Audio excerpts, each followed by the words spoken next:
আমাদের প্রত্যেকের বাসায় মাছ খাওয়ার পরে মাছের লেজগুলোকে কেউ খেতে চায় না, কারণ মাছের লেজে প্রচুর পরিমাণে কাঁটা থাকে।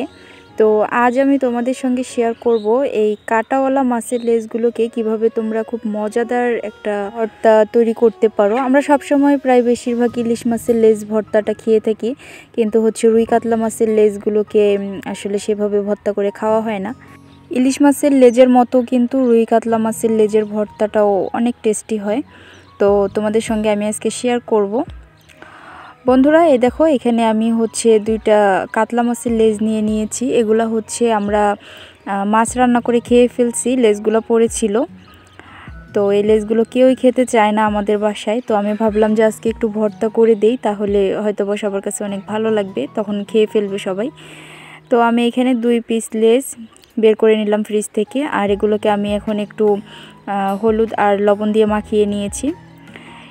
এপাশে আমি চুলায় একটা প্যান বসিয়ে দিলাম, প্যানের মধ্যে দিয়ে দিলাম সামান্য তেল। তো তেলটাকে গরম করে আমি প্রথমে কয়েকটা শুকনো মরিচ ভেজে নেব।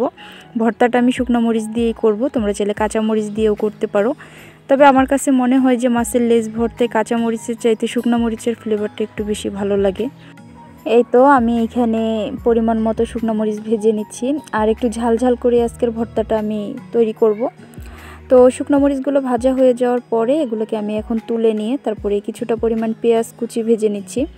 তো আমি এই ভর্তাটায় কিছুটা ভাজা পেঁয়াজ আবার কিছুটা কাঁচা পেঁয়াজ ইউজ করব।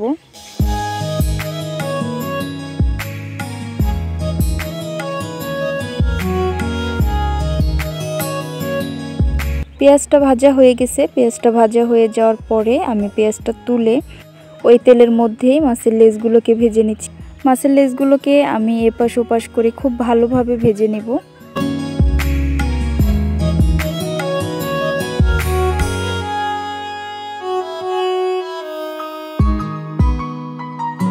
তো বন্ধুরা, আমার মাছের লেজগুলো ভাজা হয়ে গেছে, আর আমি এখানে সব কিছু একদম রেডি করে নিয়েছি।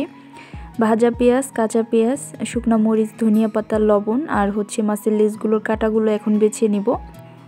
এই তো আমি কাঁটাগুলোকে খুব সুন্দর করে ছাড়িয়ে নিয়েছি, আর এখন সব কিছু একসাথে মেখে নিলেই রেডি মজাদার মাছের লেজ ভর্তা। তো চলো আমি মাছের ভর্তাটাকে রেডি করি, আর তোমরা আমার ভিডিওটাকে দেখতে থাকো।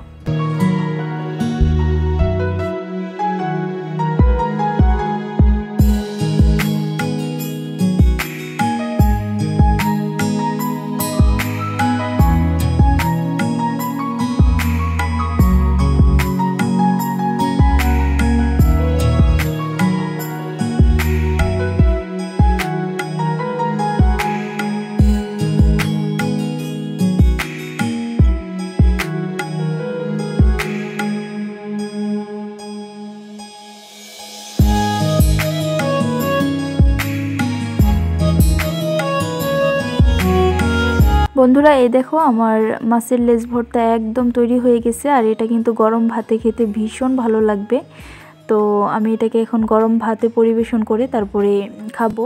তো তোমরা চাইলে এভাবে মাছের লেজগুলোকে ভর্তা করে খেতে পারো, আশা করছি তোমাদের কাছে অনেক ভালো লাগবে। তো এখানে আমি ভাত নিয়ে নিয়েছি, গরম ভাত, আর মাছের লেজ ভর্তা খেতে কিন্তু পুরা অসাধারণ হয়েছিল। বন্ধুরা, আজকের মতো এখানেই বিদায় নিচ্ছি। সবাই ভালো থাকো, দেখা হবে নতুন আরও একটি ভিডিওর সঙ্গে। সে পর্যন্ত আল্লাহ হাফেজ।